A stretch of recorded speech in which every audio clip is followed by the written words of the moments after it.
Rosella Magli is not able to come to give the opening words for the policy dialogue event today, because as we've been discussing yesterday, the cost action headquarters is actually currently managing the huge crisis relating to all of the cost actions that, as we almost had to cancel, they are actually having to cancel. So she just emailed us yesterday late afternoon saying that she can't leave the office just for those reasons, that she has to be there to pick up the phone and help all of the cost action chairs who, like me, emailed them with great alarm about what are we going to do with 80 people who were supposed to go to X or Y place.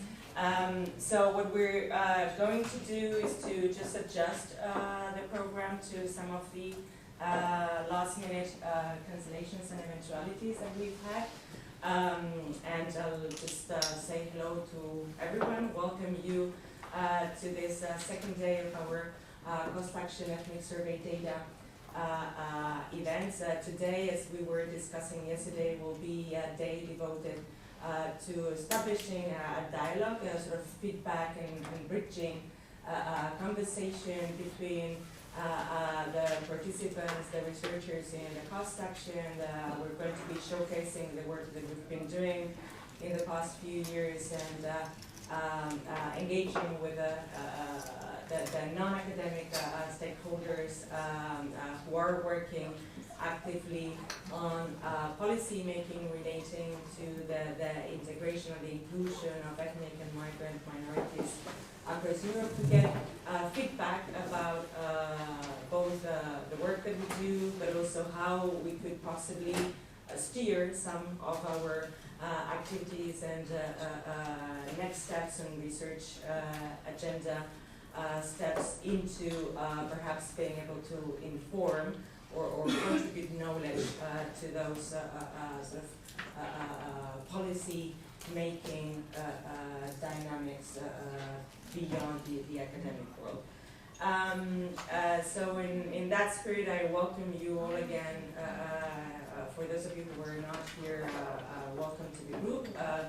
We've circulated around, for those of you who were not here, some basic instructions on how to try to keep sanitary conditions so that at the same time that we enjoy our conversations, we try to ensure and minimize the spread of the virus, and then we're responsible citizens at the same time, but still keeping our activity. And I'll just step directly to presenting you the work that we've been doing in relation to the ethnic and migrant minorities survey metadata registry. So the first thing that I would like to stress, and probably I'm preaching to the converted here today, is why this cost action is focusing so much on surveys, and why we're not perhaps paying attention to other types of data. And we are focusing on surveys in some aspects because of pragmatic reasons. There are other initiatives that are already looking at administrative records and official statistics, but on the other hand, because we generally believe that surveys are essential sources of information that have been perhaps somewhat overlooked in terms of how much attention they are given in terms of building up the tools and the capacity to allow us to use their full potential to the maximum.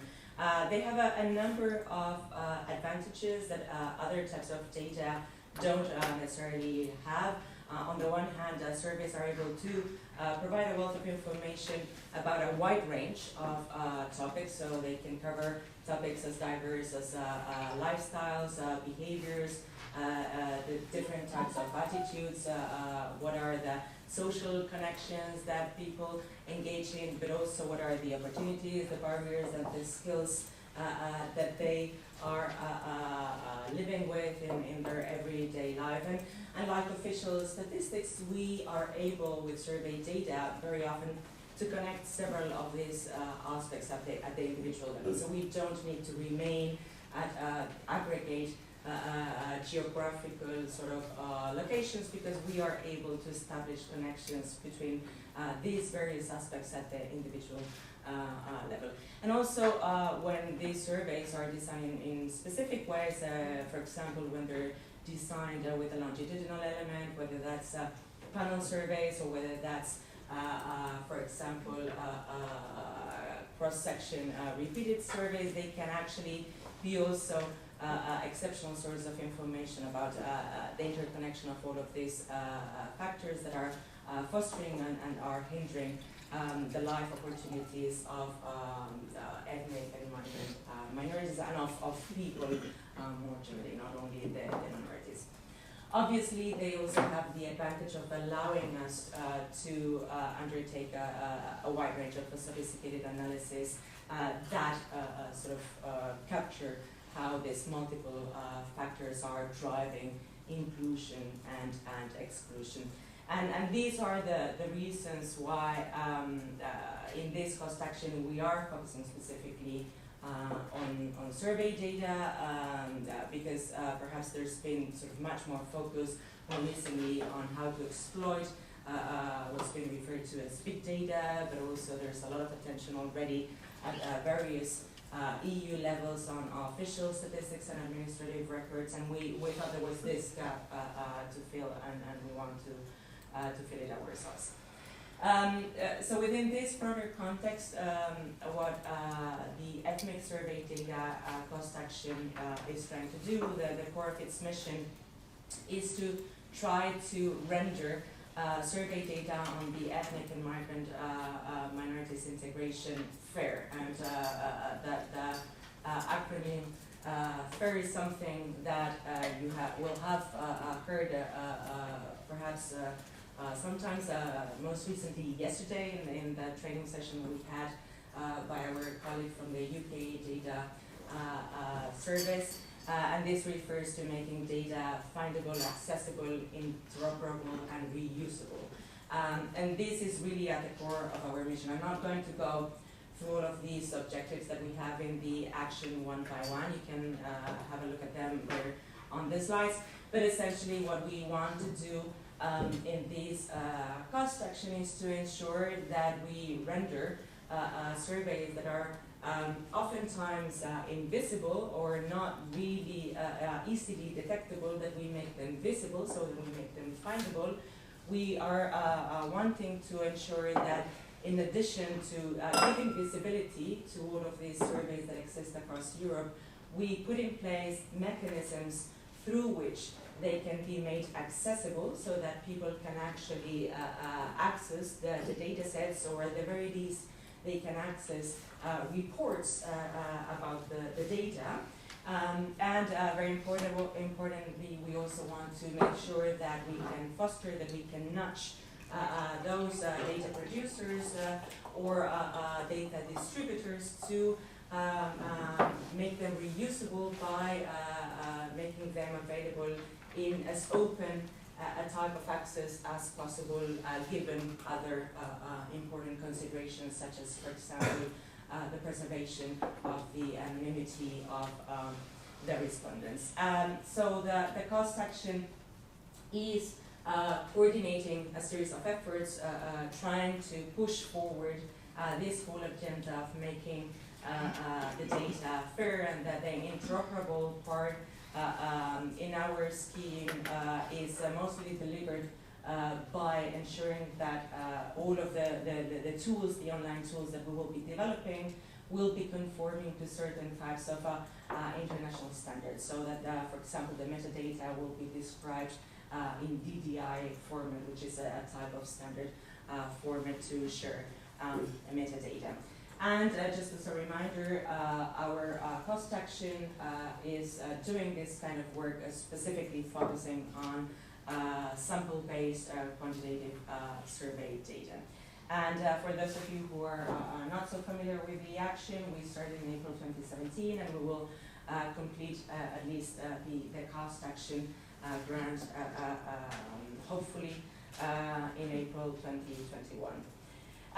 So how do we aim at delivering this set of objectives? Well, we've set for ourselves 4 core tasks that we want to push through to be able to implement our goals. The first task, and the one that we will be presenting today in greater detail, is the compilation and the creation of this ethnic and migrant minorities survey metadata registry, which is an online search tool that will be precisely fostering the first of our goals, to make the data findable so that they become visible. But to a certain extent, as we will show in the presentation, it will also allow us to make some of that data more reusable, because some of the data that will be that are already showcased in the tool are already deposited in some sort of archive and are already accessible. And by making it findable, it will be made more reusable by people who might otherwise not have known about their existence. In addition to that, we are working and starting to work right now in the generation of an ethnic and migrant minority survey question bank. And this is something that we're doing in collaboration with a consortium of European social science data archives, and particularly with DISIS in Germany, because they are preparing for CESTA, a European question bank, and what we're doing is we're working in coordination with them to create a sort of kind of a collection of questionnaires that are specifically targeting ethnic and migrant minority, that will be uploaded in full in terms of all of the questions and the metadata about the questions in this question bank. Our third and fourth goals are at the moment in the wish list.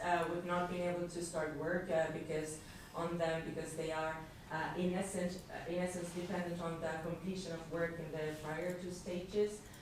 We will be starting, hopefully at some point after the summer, work on the data post-harmonization process, at least in relation to a first pilot that we are starting to work on.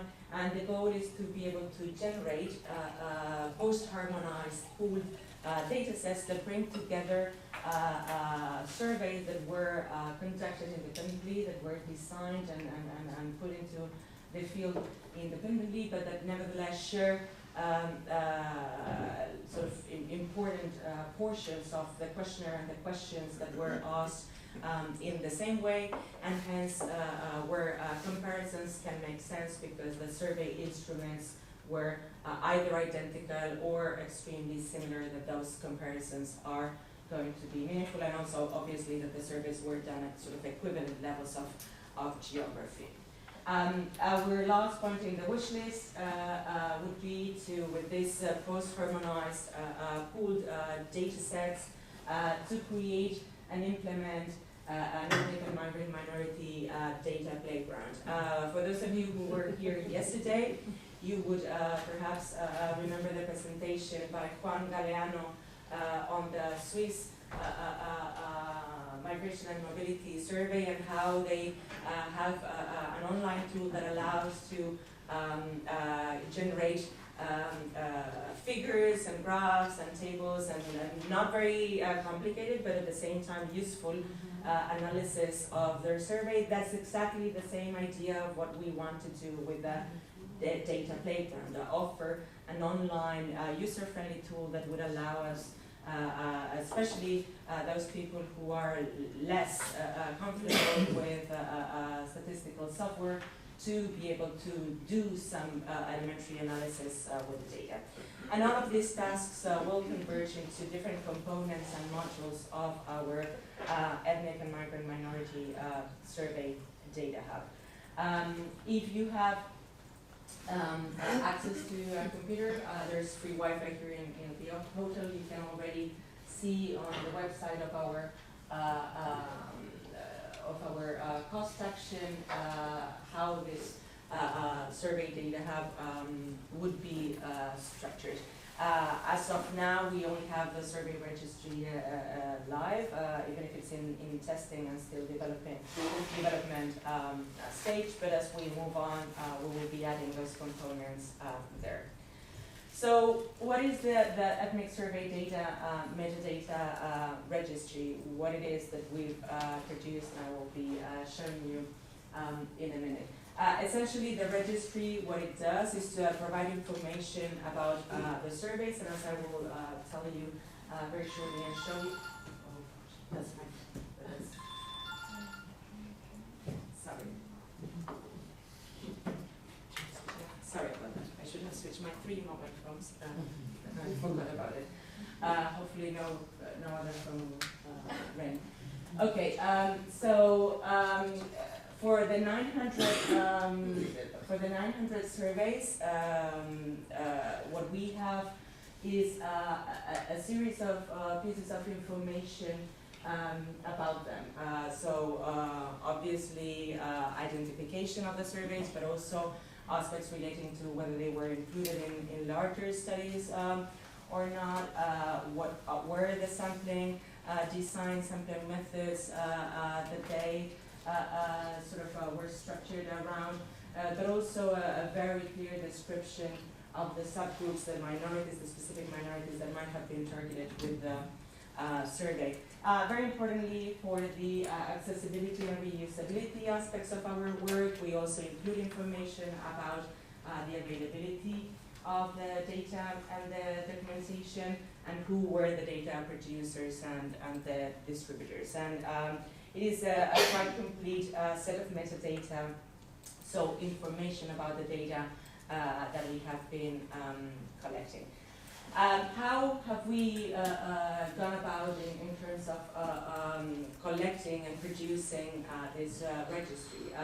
You'll see here a summary of all of the steps that we've taken, but it's taken us a little bit of time to do this very carefully and using a methodology that would ensure a comparability of the information and the capture of the surveys that have been done across all of the countries. We have discussed very carefully what were the theoretical and methodological framework in terms of establishing the boundaries of what we would be including and what we would be excluding, and we've had several rounds of elaborating metadata templates and testing those metadata templates until a stage where teams, the national delegations of the 35 countries participating in the cost action, have actually gone and filled in that template. And in the later stages, we're still working on the quality control of all of these metadata templates that the national teams have actually produced and sent to us. So far, we've completed all of these stages for 6 countries, and those are the 6 countries that are already uploaded into the registry and the ones that you can already see when you actually go and sort of play around a little bit with the registry. So I'll be showing to you now, hopefully it will work correctly on the computer, how the registry works. If you have a computer, you can try it yourself as well, and that's the direct link if you're interested in going into it directly. And I'll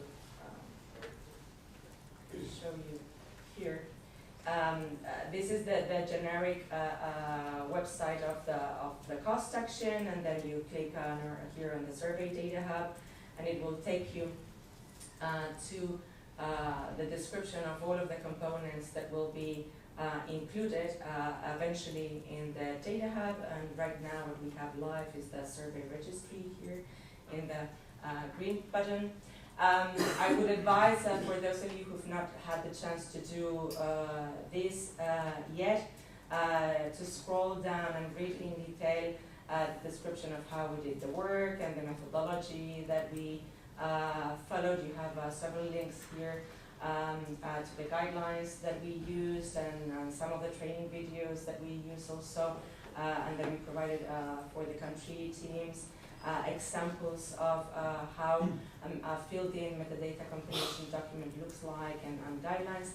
And then for each of the countries that start becoming available on the online tool, you have little descriptions on how the work was conducted in each of them. So for example, for Norway, you have the information about who was the person filling in this file. Our collaborator Dina Heiderhoff was here in the room. Thank you, Dina. And when the file was last updated and what sort of coverage, both in terms of time, but also in terms of the sample sizes that particular country includes. And you can get this description for every single country that will be uploaded into the registry as we go. We also have information here about a very important part that Ami will be presenting later, which is the sustainability of the registry and how people can contribute new future surveys as they start being produced. And Ami will tell you about that in the next presentation.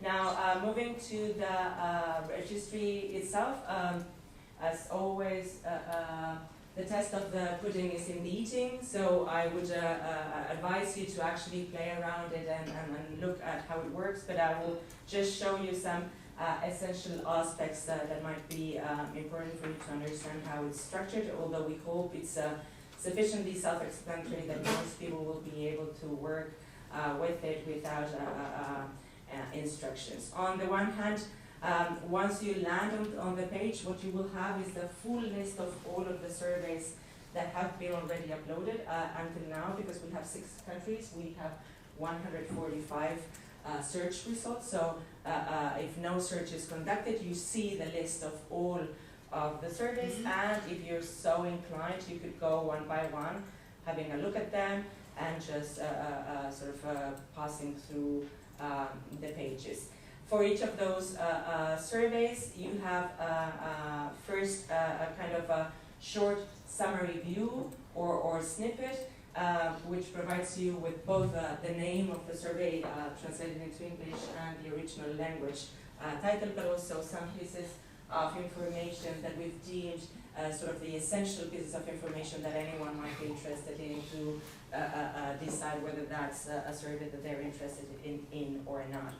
And then if you click on the blue heading, you land into the full description page of the survey, which is actually organized around 11 subheadings. You can either scroll down one by one through all of the descriptions of the survey, or if you're interested only in specific aspects, you can just jump through the headings and go back to the top or move to different sections as you wish.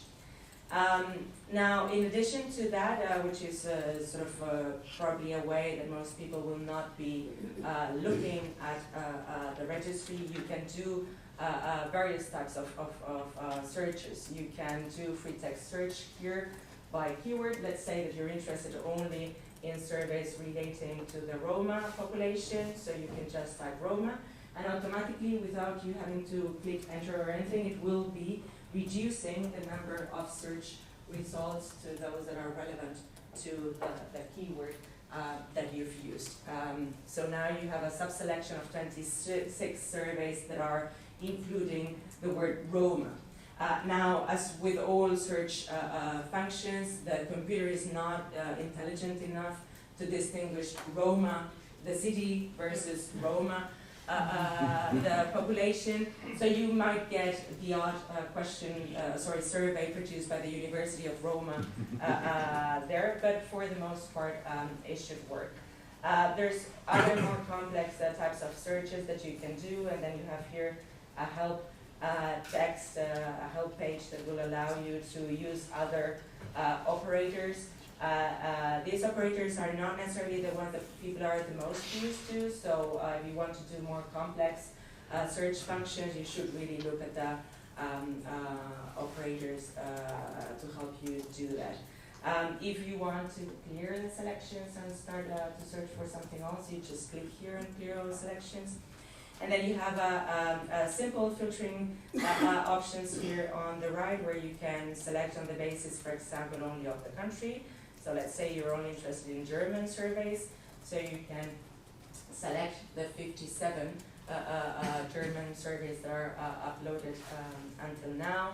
Or you're interested in all the countries, but only interested in subnational surveys, then you can have a look only at the search results for those subnational surveys. And the same goes for a range of other variables that we thought were the ones that probably most people might be interested in, and that we've established here in the simple filtering menu.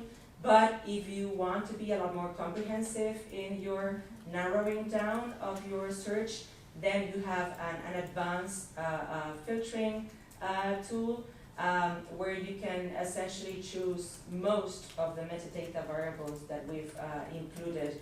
And one that is probably going to be interesting for most people is this main topic set of variables that allows you to narrow down your search by the topic covered by the survey. So if you're interested only on topics relating, for example, to citizenship and naturalization, then you click here and you will get a selection of the surveys that include that particular topic in their questionnaire. So that's the presentation of the things that you can do.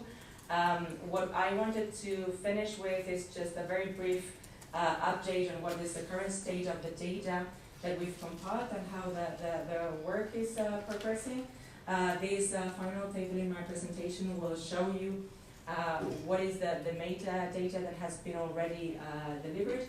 Actually, the national teams have been extremely competent, and I want to publicly acknowledge all of the great collective work that has been done by the teams in the cost section. So 28 countries have already delivered metadata for the surveys. For some countries, we still need some additional work, or for others, they are still in progress in terms of the compilation. And even if we already have the files for all of these countries, because we're going through the quality control process at Sciences Po, and our human resources in the central team is okay but limited, we're doing it as we go and as we move along. We're expecting to be able to have metadata for at least 15 countries at the very latest by the end of June. We will try to push it through to try to have it by the end of April, but we will see how far we can get. And the final online database is likely to reach approximately 900 surveys. So this will be an extremely rich resource for researchers all across Europe and beyond. And with that, I end thanking you for your attention, and I'll give way to Ami for her presentation on the sustainability aspects of the registry. Thank you, and apologies for the mobile thing.